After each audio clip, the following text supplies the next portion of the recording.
This is DDL138. I hear pod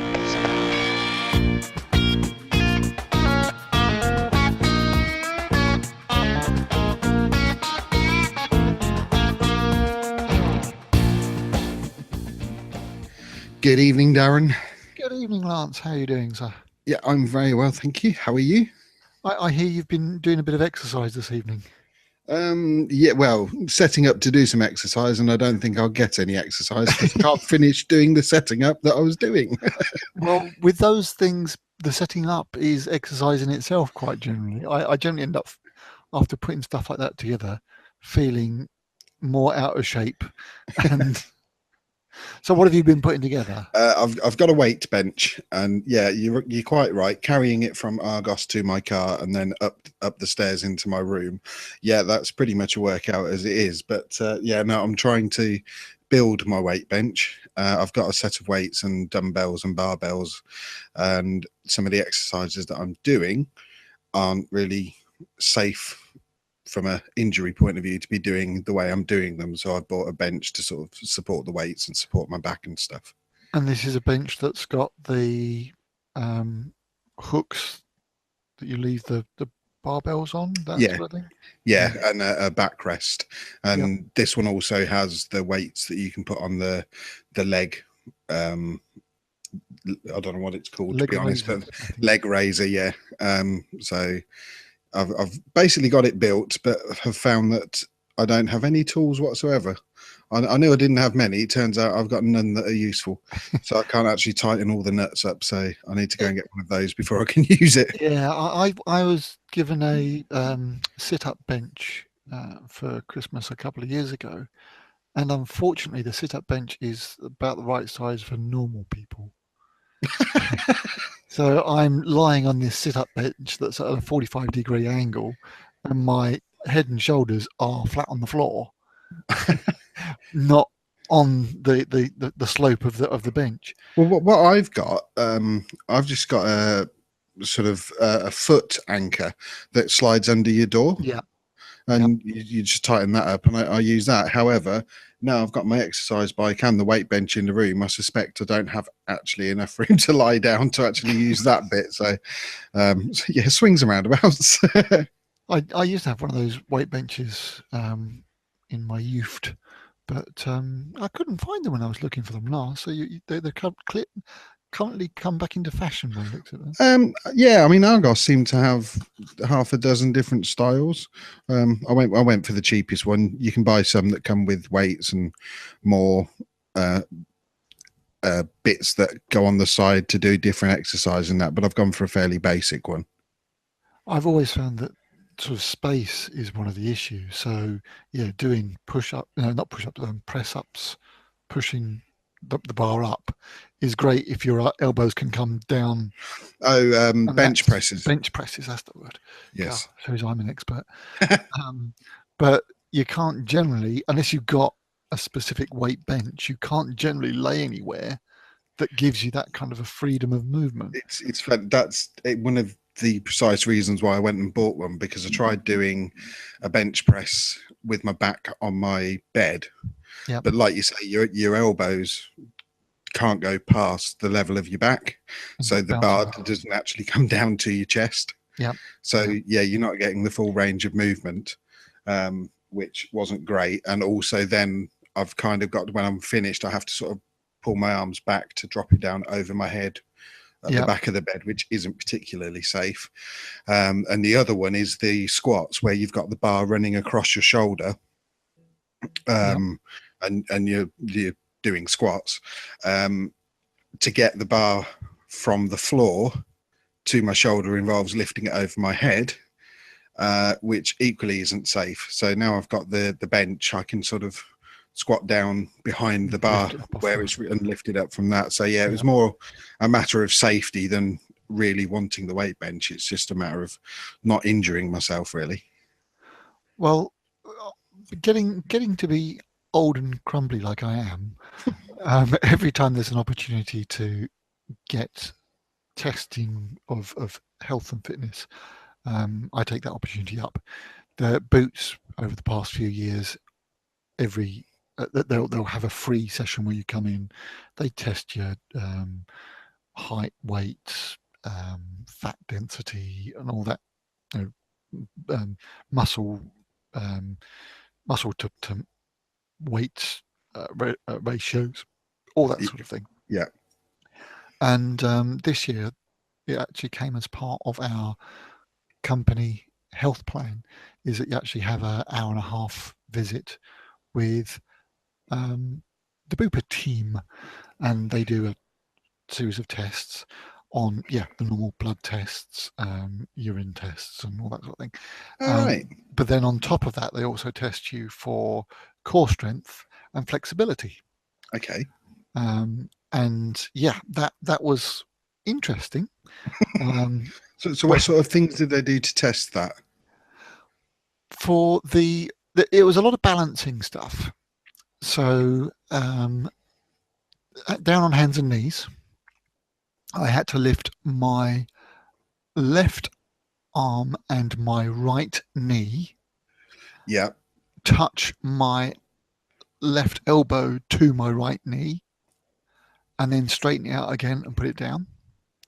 And then swap over, do right elbow to left knee, straighten it out again and put it down. There's no way I could have done that.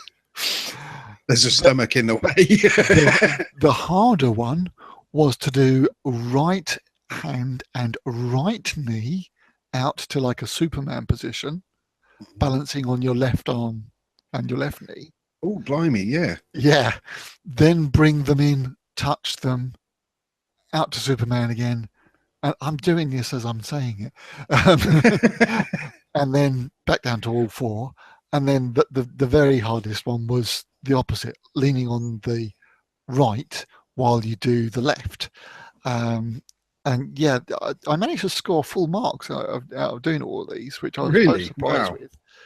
I kind of wanted to go in there and have them say, right, well, you need to work on this, you need to work on that, you need to work on the other. And I didn't even get a not bad for your age. I got a not many people do that first go. It's like, oh, okay, cheers. There was also a couple of balance things where you had to step one foot in front of the other as far forward as you could step, and then lower your knee to touch the ground and back up again, all in one move, and then swap over and do the other knee. And it's all testing of your balance and your core strength. How long can you do a plank for, this sort of thing? Could you do a proper press up? And in all my days, I've never known what a proper press up actually is. So she said, can you do a press up? And I said, nope. And she said, oh, no, because I don't know what it is. Explain to me exactly what I need to do.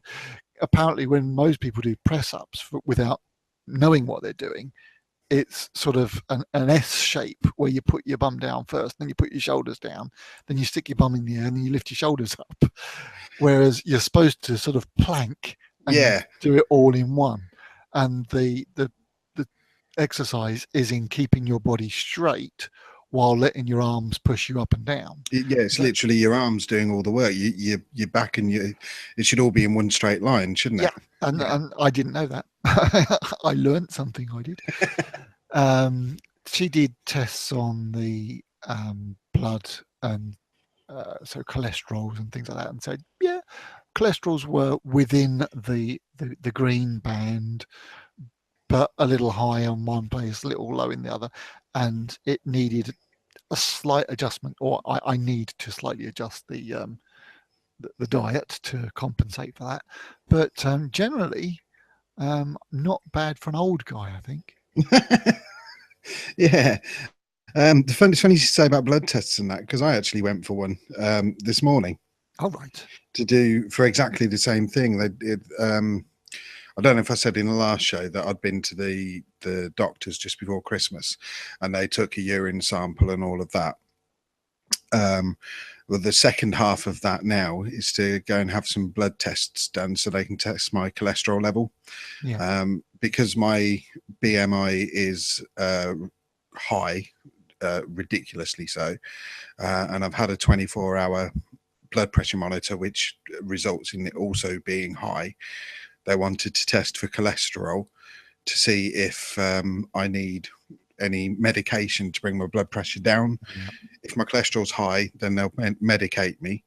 If it's okay, then they'll hopefully convince me to do it through lifestyle changes, which Yeah. is the root of all of this dieting and exercise and stuff. So did you go for a run this evening? You did mention you might do. No, I haven't had time. Yeah. Literally, I've had to pick my housemate up from work. So by the time I've got back and built the weight bench, then somebody said, "Are you ready to record a podcast?" So I've not had time to go for a run at all. This is the second time you've used this podcast I know. as an excuse. I know. I haven't thing actually is, run. right, you've got 1 hour every week that you do this podcast. Yes, I know. There's other days. So it turns out that normally when we record this, we make this a private recording and then do some editing.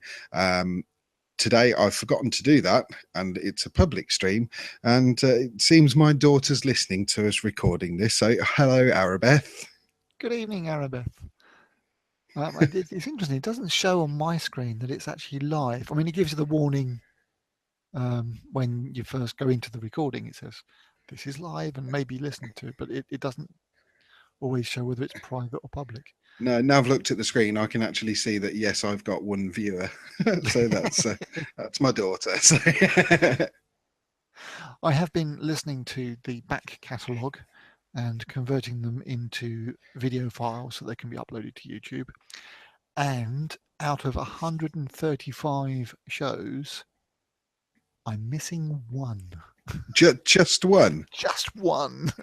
That's fairly impressive because I tend to get rid of most of them. To be fair, the frustrating thing is I wasn't even missing the file. It was there, but it's 0 bytes in length. Oh no! So it would seem that at some point it's messed up on a download and just hasn't appeared.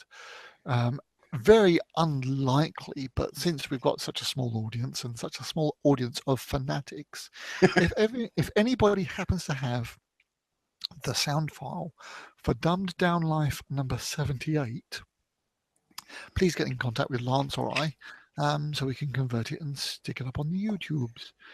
The rest of them, just this evening, I've now converted all of the back catalogues to video files. The slow bit is going to be putting them up onto YouTube and tagging and documenting each of the episodes properly. But it shouldn't be too long before everything is back up there for everyone to listen to. Hi, this is Scott Sigler, author of the novels Infected and Contagious, and you are listening to Dumbed Down Life. So there's a reason why we've just played that bumper. It's one we used to play a long time ago. But it seems that Mr. Sigler is coming to Europe. He is indeed. 2 nights in London and then off to Berlin and Dublin, I believe. Yes. So it's a mini European I think he's doing Paris as well. Was he doing Paris as well? I think so, yeah. 4 countries, 5 dates. So I've always wanted to go to Siglerfest, and the fact that Scott's coming to Europe doesn't change that. I still want to go to Siglerfest. Absolutely. But to actually have him come over to the UK is fantastic. Scott is my favourite author. And I think that the enthusiasm that he's put into his fans and into his work over the many years that he's been writing and podcasting just makes him such a fantastic character. And it should be really fun to meet up with him. I can't wait. You're going to wait. Oh, absolutely. If I can organise it in any way, then I shall be there because it gives me a chance to wear my Orbiting Death t-shirt. Oh, yes. I'm going to have to order something on. I haven't got one. Yes. Perhaps a Dumbed Down Life t-shirt, eh? Ooh, oh, you never know. I could arrange that, actually. It's on for 2 nights in London. It's March 17th and March 18th. I'm going to try and get to the 17th, and then depending on how the 17th is and how rough we feel the next morning as to whether I can then do the 18th. As well, yeah. Or failing that, we could always go for a weekend in Dublin. Bit short notice, and we all. I'm not sure what the dates are for the Dublin. I'll have to double check that, because if he's not here for long, then it's possibly might be the Sunday, a midweek or something. Yeah, it might not be a weekend. I talking to you recently, and saying what a big fan of Scott Sigler you are. You're not listening at the moment, are you? I'm not. I must admit, I'm not. No. The Pandemic series is not. It's probably my least favorite one that he does, and I can't put my finger on why. But it's just one that hasn't really grabbed my attention. I love the GFL stuff. I loved Nocturnal, and the Ancestor one, yeah. But the Pandemic ones, they're good. But I mean, I kind of stopped listening to podcasts all round, to be honest, for various reasons. I just wasn't finding the time to sit there and listen. Yeah. So I kind of dropped everything.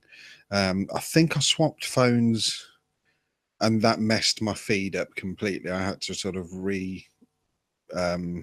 subscribe to an awful lot of stuff, and I think I missed a couple of episodes on downloading. So I jumped from like episode 10 to episode 13, and it just kind of got so muddled up that I basically just thought, you know what, I'm going to stop and wait until he starts his next story, and I shall pick it up from there. But no, I really can't wait to see him.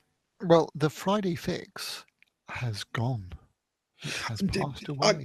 I kind of gathered. I think the last one I listened to, he said that we've got some big news about the Friday fix, and I suspected he might be killing it off, because he killed off the Gore line as well, didn't he? That disappeared. So I kind of figured that time. I'm assuming it's time. Is it? He hasn't got the time to do it, or not so much that. The Friday fix was a little higgledy-piggledy. It was no specific topic, but it did start to cover a lot of similar things over and over and over again, kind of like we do.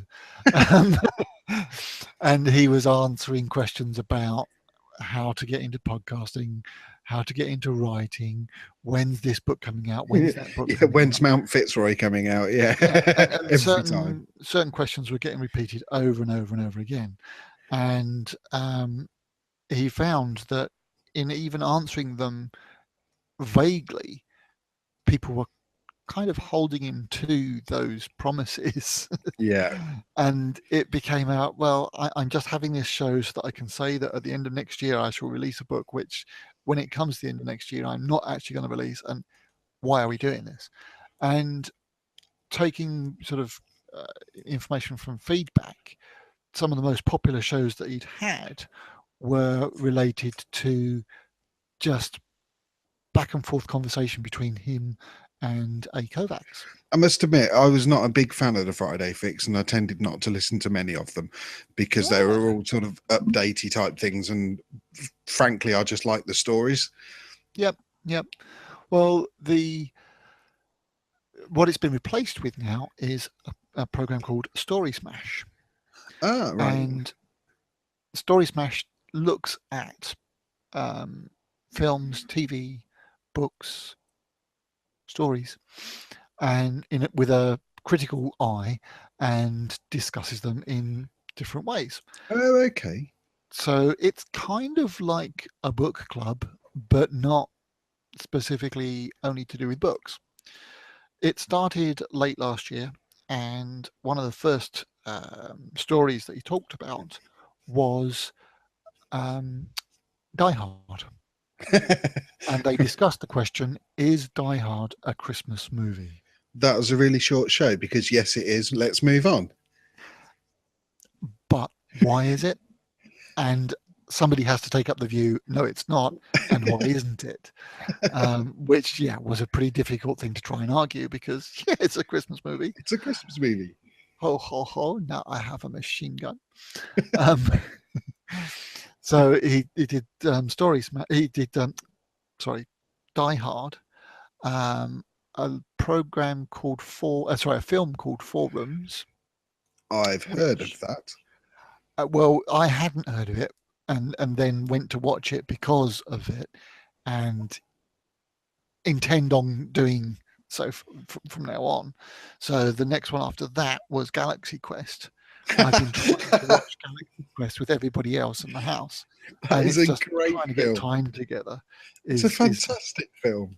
exactly, and it's nice to have a prompt where the show says next week we'll be discussing, and then you're like, right, let's go have a look at Netflix, watch that, and then get involved. Whether you've seen it before or not, it's just a nice thing to hark back to and know what the show is going to be talking about. That's fantastic. So is it just Scott and A Kovacs, or do they have other people in? Or The ones I've listened to so far have just been the two of them, but I believe they will in the future interview authors and producers of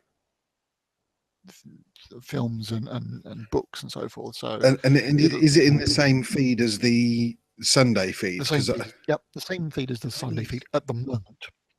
yeah, It may get split up, but at the moment it's all together. And as I keep harking back to, and will continue to do so for another few months yet, I've been listening to the old to shows previous shows. I too, saw because that coming. yeah, it's a real sort of eye opener to listen back to some of these shows. I was listening to a show with you, me, and some guy called Doug. Ah, yes, Doug. Remember Doug? Yeah. Vaguely, yeah.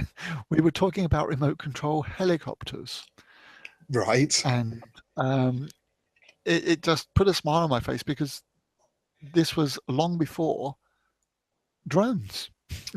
Yeah, it would have been. We were talking about having a small electric helicopter that you could fly around in the house, and of course now we've got. I think have you still got your indoor drone Yes, I've got one, somewhere? 2, 3. I've got 4 drones at the moment. I say at the moment because there's another one I want, but money isn't allowing me to buy it. Yeah, well, I've still got just the one, which probably hasn't flown in the last 6 months. Right. But as the weather gets better, I might be Yeah. tempted to bring it out again. I've got 2 micro drones, Mhm. one slightly bigger one, but that's still an indoor one, but that does have a camera. The micro drones don't. And then I've got a DJI Phantom 3 Advanced, which is quite a good one. Yeah. So do you know what the middle-sized one is? Yeah, it's a Revel. Do you remember Revel? They make Yeah, paints and models. yeah. They've moved into electrics, and they've just bought a new drone out that looks quite cool. But yeah, it's basically an indoor drone with a webcam on it. So it's only a 480 by 300 or something pixel camera, so the quality is bad. Not even webcam, yeah. No, I mean, okay, old webcam, yeah. Yeah. But yeah, that's an indoor one, and you fly it. It's got a controller, and you view what it sees on your smartphone. I don't tend to use that very often. Yeah, so it does stream back to the smartphone. Yeah, it does. You smaller couldn't ones. use it to fly with because there's a large amount of lag, but you can see what you're looking at. Whereas the Phantom, technology it has in there streams fast enough that you could fly it. If it was out of sight, you could fly it using the screen. Yeah. That uses your phone as well or a tablet, but it streams fast enough that you could use that to actually fly it from looking at the screen. In fact, there's even a VR option, so you could put the screen into a set of VR goggles and fly like that. I haven't dared do that yet. If you do that, though, it's still just a single flat camera. It's not a 360 camera, is it? And it's also not 3D either. The idea with VR is you have a slightly shifted version of the screen. It doesn't do that, but it does. It is slightly more immersive. But yeah, no, I haven't dared try that yet because well, I'll be standing in a field with a pair of VR goggles on, which I don't feel particularly comfortable doing because I No. can't see what else is going on. And B, I like to be able to see the drone. Unless you were to fly the drone towards yourself, and then you can see what's going on around you. Yeah, which is kind of pointless. But yeah, no, I believe Doug still has his helicopters, but he's also moved into drones. In fact, he's built his own. Oh wow! If I remember, I'll put a link to Doug's YouTube page, and he's put quite a few videos up of him flying his own home-built drone I thought I with was his own subscribed camera. to his channel. I may not have been. No, I think it's called Nerd Out or something. But yeah, he's put, and I've got a few on my channel as well, which I might link to, of things that I've flown with mine. But I've just downloaded a new piece of software for it, actually, just a couple of days ago, called Lychee, which opens up a whole load of new options. With the Phantom, there's multiple ways of flying and multiple things you can do with it rather than just going forward, backwards, left and right and up and down. There's a point of interest mode where you fly it to a spot, tell the drone this is your point of interest, fly it away from the spot and hit go, and it just circles that location with the camera pointing at it at all times. So you get these nice sort of fly around shots. You can do a follow me mode where it locks onto the controller, and as you walk it will follow you. And there was one other mode, and I can't remember what the other mode is. Oh, waypoint mode. So this is why I've bought the other version of the software, because with the standard software, you have to fly. It's called a mission. You have to fly the mission and say, this is a waypoint, fly to the next bit. This is a waypoint, and then fly home and then fly the mission. With the Lychee software, you can do that from a web page before you go out and fly. Because you've only got about 15-20 minutes worth of battery life. If you go and fly the mission, then bring it back and then actually have it fly the mission itself, you'd have to change the battery, or you're reducing the distance of you can go or the things you can actually do. The reason why you'd want to do it before and then get it to fly it, or why you'd want to fly it, they are actually accessible points, and why you'd want to fly it afterwards is because while it's flying, you can control just the camera. So you can go from point A to point B to point C, whatever. But while it's flying that, you can rotate the drone any way you like, but it will still fly in the direction of the waypoint. So you can set up sort of cinematics and that kind of thing and have it sort of panning around as it's going up and that kind of, which is slightly more difficult to do without it doing itself. But again, like I say, it really does sort of put you under a time pressure because of the battery life. So either loads of batteries. Once you've done the mission, you can save the mission and have it refly it at any point in time. So you could go and do it one day, come back with fresh batteries and have it actually fly it another day. But with Lychee, you can kind of take all that away and just do it on a web page or on the tablet, phone, whatever, without it being actually connected to the drone. So I'm looking forward to testing that one out. Now, one of the things that, because there's a couple of guys at work who've got these, and one of the things that he's got software that allows you to use the controller for the drone, but control a VR version of your drone. So it teaches you how to do drone control with the drone on the computer screen rather than actually having anything turned on and flying around. I believe I have the option to do that with mine, but I haven't. I've just spent quite a few afternoons flying down. There's a place I need to find somewhere more interesting to fly, but not most of my flights have been down